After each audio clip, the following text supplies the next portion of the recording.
I'm gonna walk. Oh. All right, guys, I think we'll get started. Some people might be trickling in, and as always, I'm going to also be speaking to everyone online.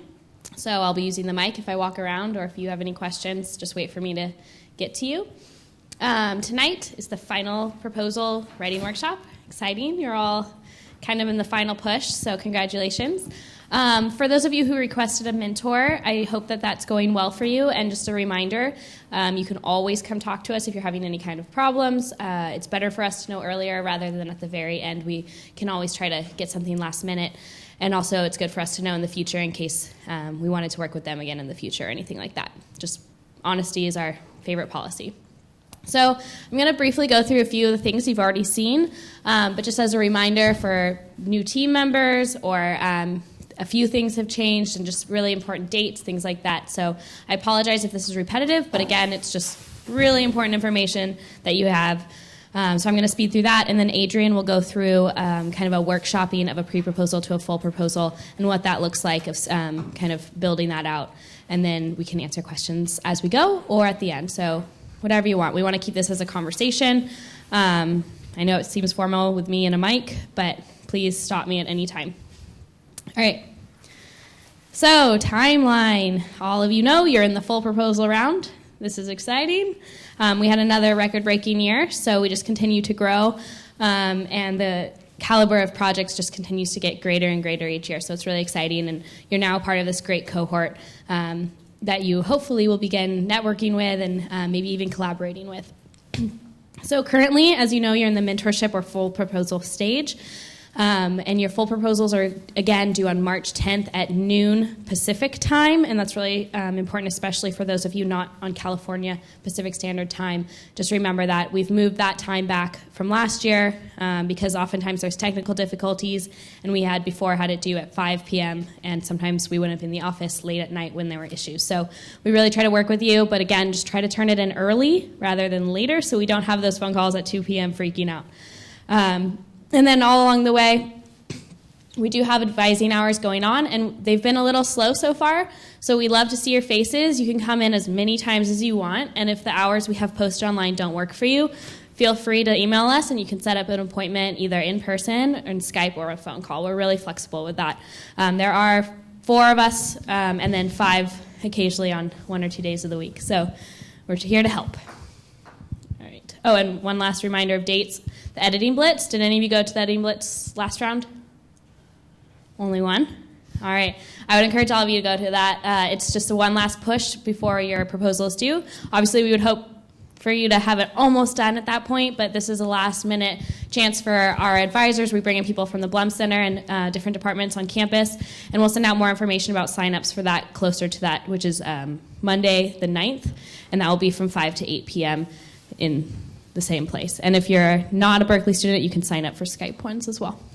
And I'll just add to that too, because the more eyes obviously you can get on your project, the better. Some of you may be working with mentors at the moment. Those mentors are sort of experts in your subject or in your location, in the geography that you're working in. We have Big Ideas advisors and myself who are really knowledgeable about sort of what needs to go in a proposal and what holes you may have currently in your project. So if you send us a copy of your pre-proposal, give us a few times that you're available to meet. One of us can sit down with you, probably the appropriate one here in our office, and we can look at it from that lens. So use your mentor, use the Big Ideas advisors, come to the editing blitzes, talk to your friends, let them see your proposals. As many people as possible over the next 3 weeks is the best shot you'll have. Yeah, and just to kind of spin off of that as well as even though the judges in your category are experts in that category, their expertise might be very different. And so it's important to have the expertise of your mentor, but also kind of bring it back to us who maybe doesn't have specialty in global health or conflict and development, because we all have different experiences. And so to make sure that you're making it really available to all types of audiences, we can kind of help make sure that's going on too. All right, so then we move into the award stage, which is really exciting. Once you guys have turned in everything on March 10th, you can kind of breathe for a few minutes, unless you're in IT for Society. Is anyone in here in IT for Society? All right, So you have a special assignment. Part of your full proposal is you have to create a 30 by 40 poster, which is due April 2nd if you want us to print it. But your poster session will be April 8th. And we'll be sending out more information to your category about the details on that and what needs to be in the poster as well. All the judges will attend that, so that goes into your grading criteria. And then also, if you want, you can enter the People's Choice Video Award contest, which is really fun. That's open to people who advance to the final round or not. So you can either take that time to kind of chill out till the awards, or if you want to get an extra $5,000, that's an amazing opportunity to do so, and that's up to the campus and your networks and everything to vote. So we definitely encourage you to Just clarify, it's $2,500. I'm sorry, $2,500. The grand prize pitch day is up to $5,000. So the grand prize pitch day, again, is another opportunity to get extra money of $1,000, $3,000, or $5,000 for 6 teams. And the way the grand prize pitch day works is that right now we have 10 categories and big ideas. We look at the top 6 rated projects over all 10 categories, and we'll have 2 pitch rounds, one on projects that focus on campus and community impact, and 1 pitch round that focuses on global impact. So the top 6 teams, 3 from each of those categories, will be invited to pitch day, and that's an opportunity to win up to an additional $5,000. And even if your team isn't necessarily invited to be one of those teams to pitch, we encourage you to come just to, again, build that community with other Big Ideas teams, but also see what's coming up and out there on the market. And it's just a really fun event because it's live action, pitching fast, and we have all different sorts of judges here, and so it's just a really fun opportunity. All right, and then our award ceremony, that I know all of you care about quite a bit, is on May 5th, 2 to 4 in here, and there'll be lots of food and drinks and posters and fun things, and we'll be sending out all sorts of information about that. So make sure to have that on your calendar now. Philip, do you want to add something? I just want to if anybody has questions. Okay.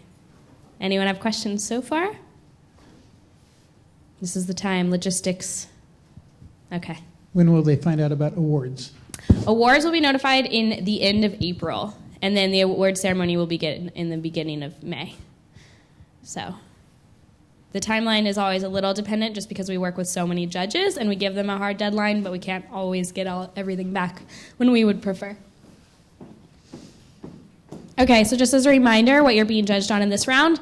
In the first round, it was all about creativity, as you know, and you've all been vetted for that. And so now it's all about your viability. That's 40% of your score, although that really seeps into all the different categories as well. So if you're not realistic in your budget, you're going to get hit on the viability and the budget. So just remember they're all interconnected. And then going through, researching your market familiarity, what's out there, what's being done. Are you looking at the latest and the greatest and who you might be competing against? Make sure to include that 15%. The extent that it's actually addressing a social problem. Is there an actual need for this? Are you filling a gap? 15%. Measuring success. This is something that's new to this proposal and actually a rework from the kickoff, if you were here for that.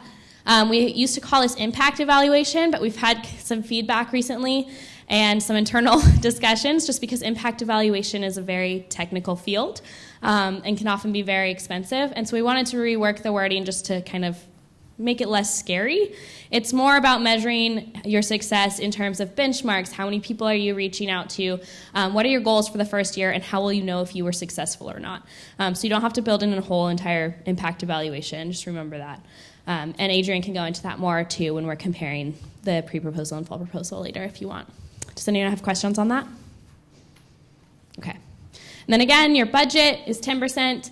Your creativity is now only 5%, but that's just because we already know it's so great. And then just the overall merit and professional delivery of your proposal. I mean, spelling errors, is it telling a coherent story, things like that, 5%. All right, and so this is kind of to represent that your proposal is all about balance. These are all the elements that we suggest to be in your proposal. And I just really want to reiterate, we often have teams come in and ask if this is a template, that it has to be included, or the proposals that we put online as examples are those what you should follow. And by no means that's what we're meaning to get at. We want you to be as creative as you want. The layouts and like what you include, the different elements, everything like that, are up for your discretion. Although these are just guidelines that will help you kind of answer the things that you're going to be judged on, and so we suggest them, but you can go in any order you want. Your needs statement, this is a great place to explore any ethical or cultural legal parameters, especially if there's laws that you have to be dealing with, local context, municipalities, just the community in general, showing that you've done your research, you know your communities. This is also where you throw in that competition factor. If there's other things like you, how do you fill the gap? How are you different? Your project description, that's really what you're doing. What do you want to do in the first year? Why do you need this money? How are you going to make a change? Really the nuts and the bolts of your project. You can include, especially if you're designing a prototype, maybe visuals. Those are great to integrate into your full proposal. However, if they're really detailed, you can always include an appendix. Though the appendix is not guaranteed to be looked at. Just remember that. So if anything is vital to be seen by a judge, include it in the 15 pages. Your timeline, this is a great way, and remember all of this should be expanding upon what you included in the pre-proposal. So obviously you had all of these elements in the pre-proposal, but now you're going from 5 pages to 15, so really just think how you can expand this. If you had a chart in the pre-proposal, maybe now you can add some narratives or things like that. And progress you've made in the last few months, because it'll be March, and you turn this in November, so 4 months of progress can actually mean a lot when you're talking on a one-year timeline later out. So if you've done anything so far, include that. Oh, measuring success, like I said. Those are kind of your benchmarks. What target audience do you want to reach? Are you working with children in a nearby school? How many children do you want to work with? How many schools are you trying to reach out to? How many meetings? Things like that. And just including something about your methodology. How will you gather that information? And then your team bios. This is important just because a lot of teams have changed their dynamics since the pre-proposal or maybe filled out a little more, which is totally okay. So just make sure that you're including vital information that shows your relative skills to the project, not I like long walks on the beach kind of thing. Anyone questions so far? It's pretty straightforward. You've heard it all before. You're probably sick of me up here. I'll reemphasize again. Jenna mentioned the template. We have projects that come through Big Ideas that are very highly technical in nature, developing a prototype. We have other projects that are service-oriented groups going into the Berkeley communities. We're going to workshop Light from Below, which is a very technical project that came 2 years ago through the Big Ideas competition. So as you're crafting your own proposal, it's up to you to tell the most compelling story about your proposal in whatever order you want to. Those are the elements you need to have. How you order them, how you weight them is really up to you. But just keep in mind that as we workshop the proposal today, as you look at other proposals online, it's really up to you. How can you best tell your story, make it compelling to the judges, make it interesting, make it innovative? Exactly. Yeah, in an innovation contest, we don't want to be stifling creativity, and so we don't want to create some sort of template where it becomes more and more rigid every year. Just general goals. Remember the questions that they'll be asked. Meet those, and you'll be cool. All right, and then your preliminary one-year budget. If it was really built out in the first round, you might not have to change it that much. But a lot of you may have received feedback from judges questioning maybe the sources or amounts. And so just make sure you're addressing those things in your budgets. And that, again, it goes from summer to summer. So even though you may have been putting in work now, the funding will be from when the funds are dispersed in about June, July, depending on paperwork. Actually, and that brings up a really good point, a question we get asked a lot. All of you have received your judging feedback, correct, everybody? Sometimes you probably saw that the feedback you got is sort of competing against one another. It kind of contrasts. That's really up to you to sort of weigh each judge's opinion and what you believe to be true with your proposal. If some judge says your budget was too small and another judge says your budget was too great, just look at it and make your best determination. But you're going to get that because judges have different opinions of projects. Judges come from different backgrounds. So just take it all as sort of advice and opinion and go with it. A question? Do the same judges who judged our pre-proposal review the final ones? A large pool of them will be the same, but the difference is in the pre-proposal, only a subsect of that category judges have read because there's just such a large bulk of proposals, whereas in the full proposal, every judge reads all of the proposals, just because it's such a smaller group. So you'll get new eyes on it no matter what, and then also we try to add in some new judges as well.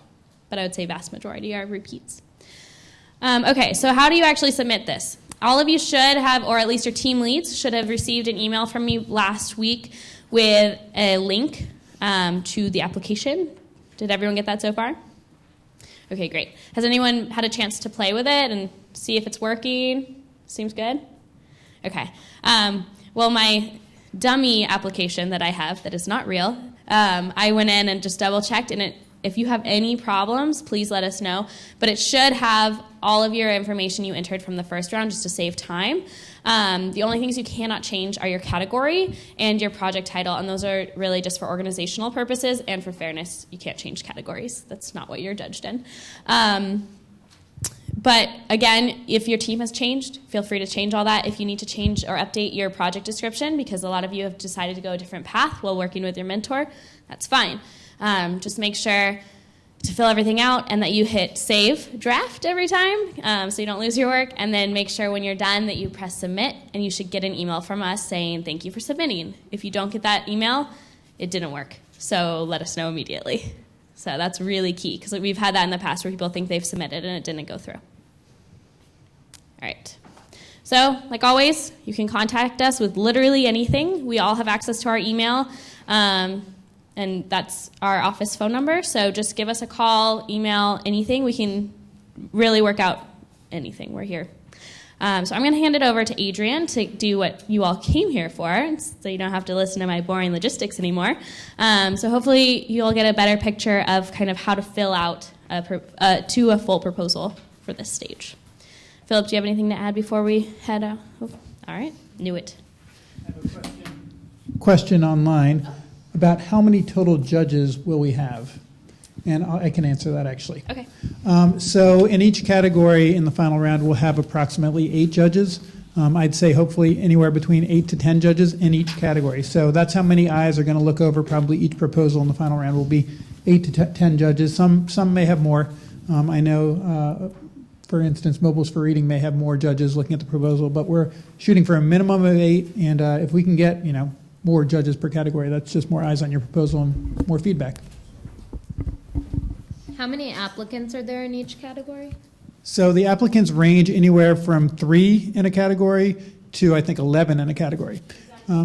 It's 8. Oh, yeah, it's 8 now. So anywhere from 3 in a category like creative expression, which is a smaller category with fewer funds, to 8 in food systems innovation, which has more funding and more finalists. Hi everyone. So I'm going to go over how to move from a pre-proposal to a full proposal. And for those of you that haven't done so already, there is a sample pre-proposal and a full proposal in the back. I think I saw a few of you walk in without grabbing one, so make sure you do that. Okay. Thanks. And for those of you who are streaming online or may watch this later, we emailed your team leads with 2 examples, not just the light from below, but also vibrant aging. So feel free to compare the pre and the full proposal for that example as well. But you can also find the full proposal on bigideas@berkeley.edu/resources, our resources page. So go ahead and pull that up so you can follow along with us. But basically, we're going to walk through this full proposal. And to emphasize, we don't want this to be any kind of rigid template. You are the expert of your project. You know your big idea better than anyone else, and you are most prepared to kind of create your proposal in a way that you think best showcases all the strengths in your project. And we want to also emphasize that judges don't want to be reading the same proposal over and over in the same format. So if you can be creative, if you can be innovative, please go ahead and do so. This is what the competition is about. So this is the full, and this is the pre, in case you haven't had a chance to look it over. But there are a lot of things in this full proposal that might not apply to your specific project, and just be aware of that. They were kind of further along in the development of their big idea, so some of the things that we might talk about might not be applicable to your project. So what we're doing here is creating a menu of options for you. Feel free to draw what you think might strengthen your project, and feel free to ignore what you think doesn't apply. And can you mention again where we can find these online? Sure. It's on the resources page of the Big Ideas website. So just so you know, we haven't posted the pre-proposal on the resources page, but we did post the full proposal. It's called Example 1, Light from Below. So for those of you who are here, if you look at the pre-proposal, Light from Below did it was a very short pre-proposal, basically 2 pages for the idea and then kind of the project summary. So what they did in their full proposal was basically fleshed out all of these areas. They've added research, they added images, they added surveys, they added additional data. And the whole point of this is to make it difficult for your judge to identify any ground that you haven't covered in your full proposal. Looking at the first page, if you notice, they divided their needs impact into 2 parts. One that kind of appears in the beginning and sets up their project, and then one later that incorporates a survey section, which we'll go into more depth later. But they added a header called Ethical, Cultural, and Legal Considerations, which is a possible way that you could set up this full proposal by delving into some of the details about the community and market that you are targeting in your big idea. Now, if you move on to the second page, this is where I think that the Light from Below full proposal is especially strong at, because they went and they did an in-depth analysis of all their competitors in the market and really identified why they stood out amongst the rest. So while you weren't able to really have the space to do this in your pre-proposal, you could have mentioned kind of what other things are out there. You can really take the opportunity in the full proposal to hash out this section and really convince the judge, really sell your big idea why it's better than the rest of them. Moving on to page 3. Oh, does anyone have any questions while we... Okay, nothing from online? All right, moving on to page 3. So here's where the Light from Below team goes into their project description. Under the heading Initial Prototypes and Potential Obstacles, you can see that they've listed out all the various prototypes that they've created in their project. And while there are no expectations for you to have prototyped your project before handing in your full proposal, this team was lucky enough to have the opportunity and the resources to do it. But what we are expecting from you is to really go through the evolution and the progress of what got you to this full proposal. So whether that's meeting with your mentor, kind of talking to people on the ground and realizing that maybe your project isn't a great fit, if you think it's relevant to your final product, we really want to see it in this section. On pages 4 and 5, we can see that the team did an excellent job of using images. While we know this isn't applicable in every case, if you do have images, in the pre-proposal round, we kind of recommend not using them because you're sacrificing precious written space. But in the full proposal round, you have up to 15 pages that you can do a lot of things with. And you can, if you have a lot of images that won't fit within that 15-page space, then you can also add them into appendices.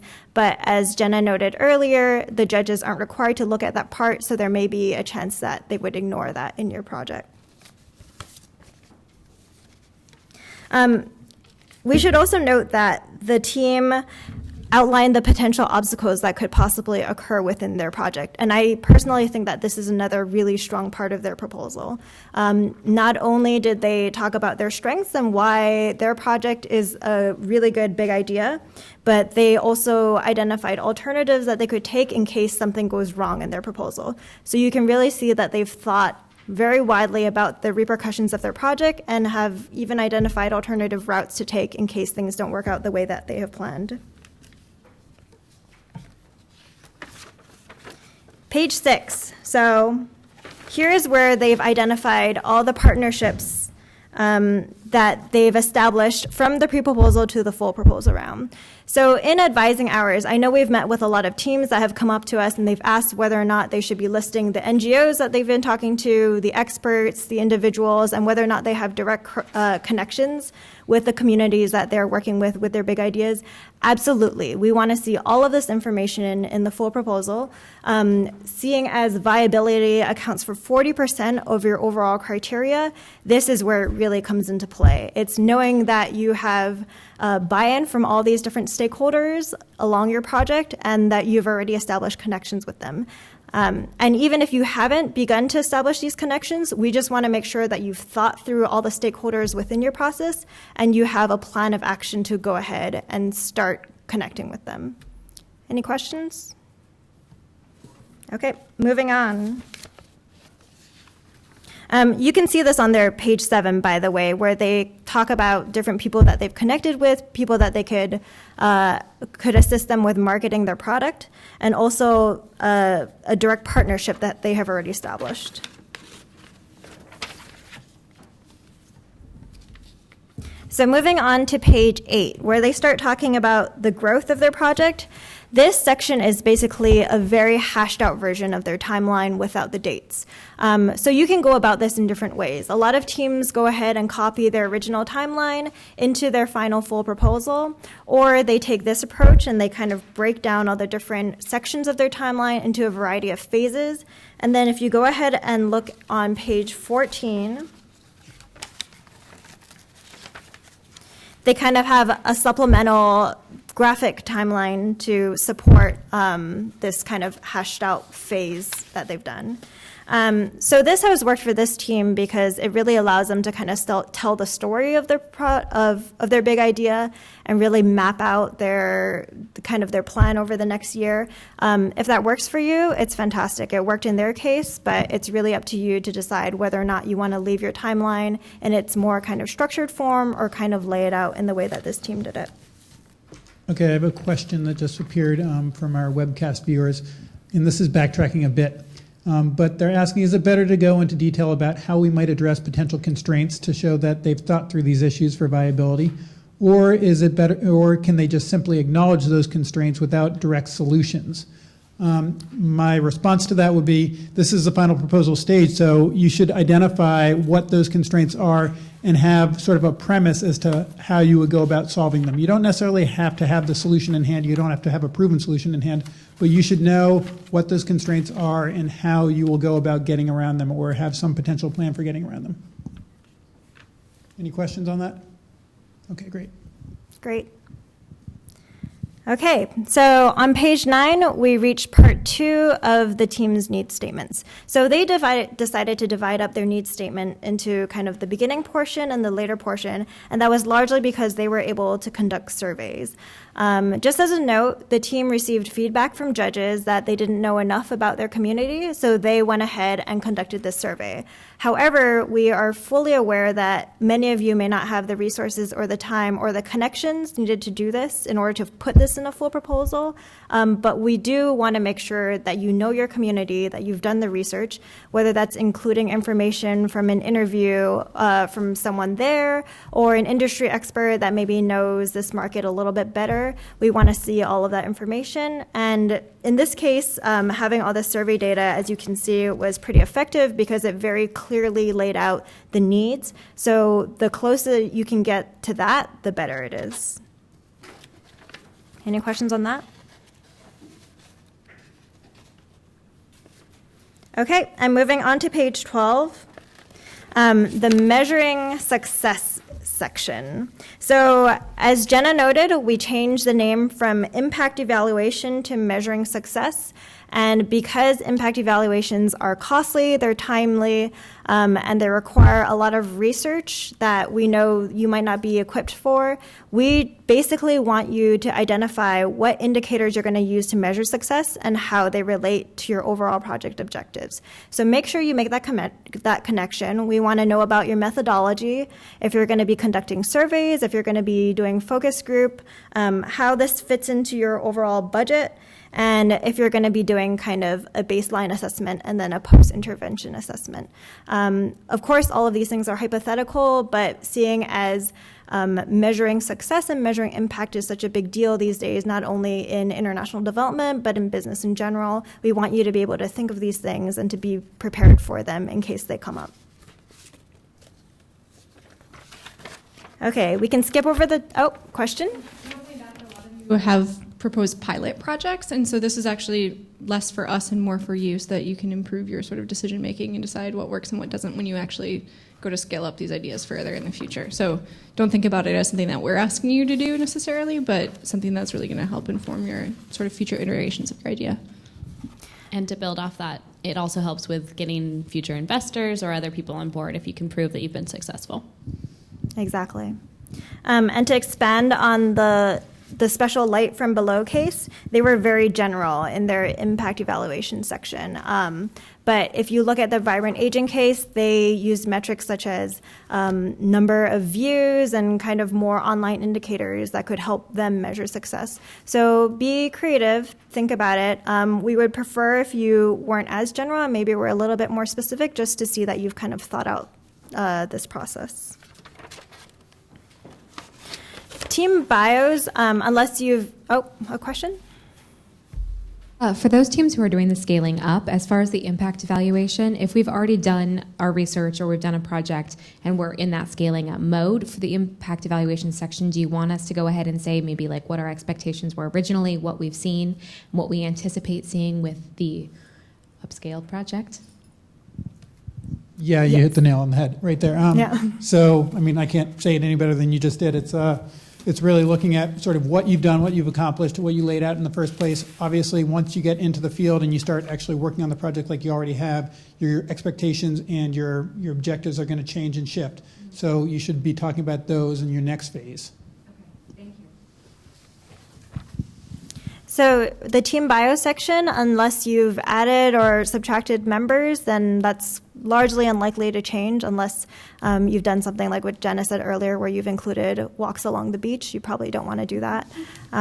So that will largely be up to your discretion in terms of how much you want to edit.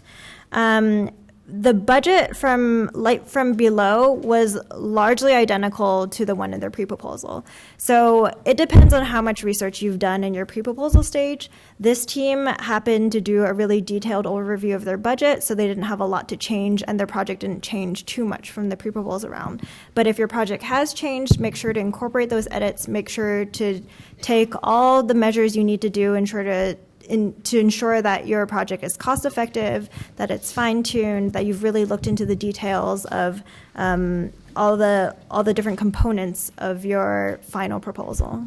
And this is one area where constantly we see judges' comments. You don't think they would go in and research your costs on your proposal, but they will, and they will call you out on them. Maybe some of you saw that already in the pre-proposal round, because I saw a number of comments when I was going through the pre-proposal judge comments where they were questioning airfares, they were questioning the cost of beakers and things like that. So it can get really insane. So just make sure that you've gone in and detailed every single cost, that you have sort of a website link or something to back it up if you can. But be very detailed in this final round, because judges will call you out on it. And I have a comment just to be a stickler on the formatting here. The page limit is 15, but I just wanted to point out that it's on the 16th page just because we have changed the formatting slightly by having permission to share this with you. And so now there's a header, and so it pushed their budget onto the 16th page. They were, in fact, within the limit, so just know that your budget has to be within the 15. It's not in the appendix. If it's past the 15 pages, or if you include it as a second document, if you have a 15-page document and you upload a second document as your budget, then you'll be considered over. So that's really important to make sure it's included in the full 15-page count. And one more thing that judges actually pick up on pretty quickly is when you work backwards. And I mentioned this in the pre-proposal round, but it's also true in the full proposal round. Everybody knows that you can request up to $10,000 for big ideas, right? A lot of students start out with that number and then say, how can I get my cost to reach that level? What you should be doing is saying, how much does it cost to get my project off the ground, and create those as your budget baselines. Don't work backwards, work from your need, not from the budget total. I have two quick questions. The first one is, what if you have charts that are really wide, or some image that you're adding? Can they go beyond the 1-inch side limit? Yeah, and if they're really large, you can include them in the appendix as well, unless they're really vital. But if they're that large, I might pull like the most key information. If it's like a lot of columns wide or something, you might want to just kind of show a succinct version and then show the full version in the appendix. That might take up a few pages. And my second question is, in the budget, I know we're supposed to request up to 10,000, but the thing is, when you have a lot, if, for example, I'm a PhD student, I have outside funding, or I'm applying for other grants and so on. So if I know that the cost of my project with travel and lab costs is going to be way more, can I show the full true cost and then subtract out whatever I've already won for the project that I've already used in the past and what I could like be applying for. It's kind of confusing. Revenues and expenditures, so putting in what you anticipate. Like, can you ask for more than 10,000, but show that I'm not expecting it from Big Ideas? It would be false for me to say the project costs less than 10,000. So you can definitely do that in the revenue section of the budget. And if you're on the template, you can actually put in the awards that you have won or that you might even anticipate you might win as revenue in that section. And then if your expenditures are $25,000 and then you have $15,000 in other anticipated revenue from grants or other competitions you might win, then the total comes out to $10,000. Does that make sense? Yeah, but if you already won something Yeah. and you already use that money, like for example for doing the pilot study last summer or something, how do you write that into the budget? Do you add it as an extra trip and show that you already used it, or do you treat it as a revenue that could be used in the future? I kind of see where you're going. So the expenses that you're documenting in the expenses section should just be the expenses that you anticipate coming from Big Ideas. Does that make sense? Yeah? Well, also, it's the budget should be focusing on your first year of implementation, and so anything that's done in the past isn't necessarily something that you would want to highlight here. You should like highlight the things that you're going to do in the future, but it is worth noting somewhere that you got money, because that tells the judges that somebody else, believed in your idea and that you've already done a pilot, and that's all really good to know. So, I mean, you could get creative about how you wanted to do that, and we can help, but you could put it in there as, like past revenue or something, and don't put the total, or you could put it as a footnote to your budget, or there are a lot of ways that you could kind of creatively show that you've had that. But the budget should be forward looking for the first year of implementation. Yeah, in terms of revenue, I would just definitely say for the actual addition of it, saying, okay, I have 15,000 coming in and I still need 12,000 more or something. I would just put the revenue that's active for the first year. If you, like JC said, if you've already used it, just note it, but only include the revenue that will apply to that first year. Because it's your first year's budget. So if any of the other money is outside of that first year, I wouldn't include it in this budget. I would just note it somewhere else. And I mean, it's also possible that you just need more than $10,000, which I think was the other part of your question, and that's fine too. But maybe in your revenue section, in parentheses or something, show how you're going to make it up. Yeah. Mm-hmm. So don't say that you're only going to need 10 if you know you're going to need 20, but just tell them how you're going to make up the difference. Thanks. So to wrap up this full proposal, they did a really good job using graphics, using charts. They did somewhat of a narrative format, and they kind of broke up all the sections into subcategories and then mixed them around. So this was a very technical full proposal, and we understand that there's going to be a huge range in terms of content. If you look at the vibrant aging example, it's much leaner, it's much shorter, and they don't use nearly as many graphics. So feel free to use your creative juices and to kind of formulate the full proposal in the way you think is best. Any final wrap-up questions? No, I would just add that sort of as a over general comment, the judges that we pull from are much like the students we pull from. It's a multidisciplinary audience, regardless of what category you're in. It might be clean energy. The judges will not come exclusively from that sector. They won't be clean tech judges. They will be judges from the Haas School of Business. They will be judges from industry. They will be judges from social sciences. You have to really craft your proposal so that it speaks to all different disciplines. It has to speak to the layman as well as the expert in that category. So really focus your proposal on that, and make sure, again, that you get a lot of eyes to read over your proposal, a lot of people from different backgrounds, because that's the best way to craft a very readable, interesting proposal. And just going off that as well, if you're referencing other people's work, just make sure to give a short summary or kind of an idea of what that work is, because a lot of the readers may not be familiar with maybe a famous professor or experiment. Just assume that the reader doesn't know, and give at least a little background, whether it's a sentence or even just a few words. Question? I'm not sure you answered this. So can the appendix go beyond the 15 pages? Yes. I'll repeat the question just for the online, sorry. So the question was, can the appendix go past the 15 pages? And absolutely. The judges are just required to read the 15 pages, and so anything vital needs to be in the 15 pages, but if you created a survey like they did, they included their survey in the appendix. Or if you have really large charts, you can include those. Really detailed images, whatever you feel necessary that can just back up your credibility, include it there. It's just not guaranteed that it'll be looked at. It might be more skimmed. Any last questions? If you don't want to ask them in this big room, feel free to approach us individually afterwards. We'll be around to kind of answer maybe more particular questions that you may have. And please do come see us for advising. Our hours are posted online, and we would love to see you and talk about your big ideas. Thanks for coming.